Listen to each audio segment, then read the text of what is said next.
Aquarius workshop, Cherish self-forgiveness.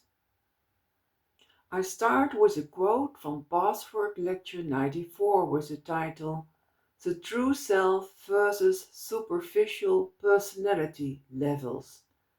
And the quote is as follows. Your often strong tendencies toward self-punishment and self-destruction made it necessary to foster for the longest time a spirit of self-acceptance and forgiveness and tolerance with yourself. End of quote from Pathwork Lecture 94. On this path of development, we learn to distinguish between the true self and the impure aspects. In this way, we learn to observe ourselves in what we do and what effect this has on others and ourselves.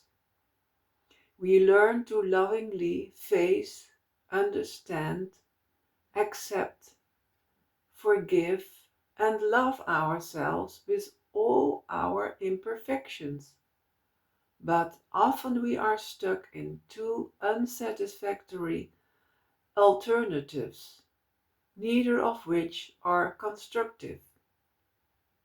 For example, out of hopelessness and indifference, we accept our imperfection, that's just the way I am, and give in to the negative tendency with ease. Or, out of strict intolerance, we reject this imperfection, full of guilt and self-hatred. Both negative alternatives are based on untruths and do not come from the true self. The truth, which always carries love and unity, is that it shows courage, humility, and the will to bear self-responsibility when we forgive our imperfections and at the same time have the willingness to face, accept, and feel those neurotic, childish aspects. In this workshop, you will explore with a loving curiosity 3 themes of the Pathwork Lectures regarding self-forgiveness.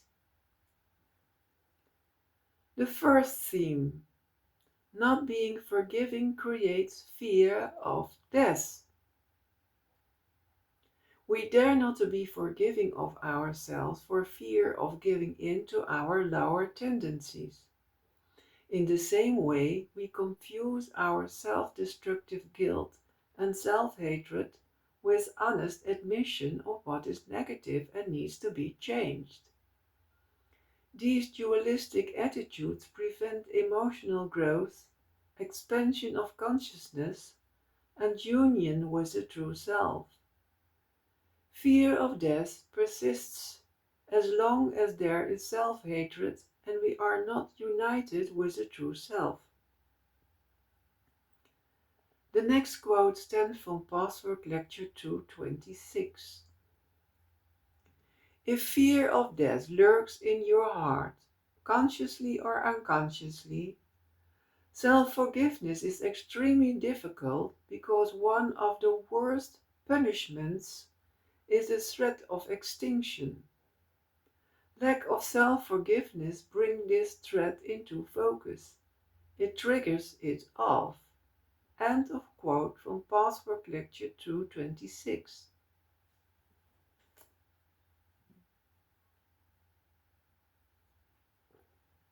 The second theme. Feeling the pain of guilt creates forgiveness.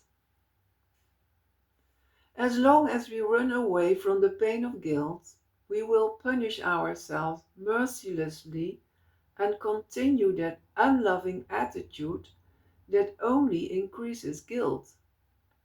We experience forgiveness when we gently feel and accept the real guilt of our holding back, resentment, hatred, and other hurtful attitudes, and fully understand the chain reactions we have set in motion by them. The next quote stems from Pathwork Lecture 247.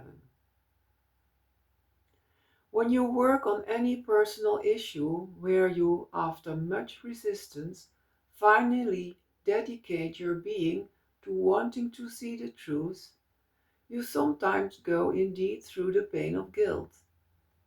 But when you do this in a spirit of life rather than death, in a spirit of faith rather than denial, you come to self-acceptance, self-forgiveness, and therefore you experience that God has already forgiven you all along.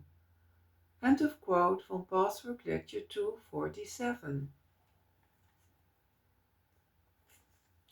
The last and third theme: experiencing Christ's personal forgiveness.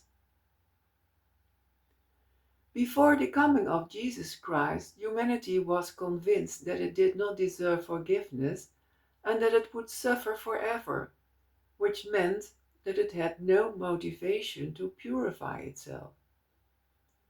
The life and death of Jesus opened a doorway to be able to walk this path of self-development with dedication. Jesus said, "I am the way, the truth, and the life." We cannot overcome self-betrayal, self-hatred, guilt, and destruction if we do not experience the personal love, help, forgiveness, and acceptance of Christ. We need the help of the higher forces every day to find the deeper levels of darkness and transform them into light. The last quote stems from Pathwork Lecture 258. Salvation means, among other things, Christ's endless forgiveness and acceptance. It means that you can always find your way to God, no matter what you have done, what your lower self still wishes to do. The door is always open. You are never, never closed out. All you have to do is knock. Ask for the bread of God's mercy, love, forgiveness, and personal help in all ways, and you shall not receive a stone. Ask to know yourself, your lovability, your nobility of spirit, your beauty of your true being through His redemptive love of you, and you shall receive it. End of quote from Pathwork Lecture 258. I wish you peace and all the best. Thank you.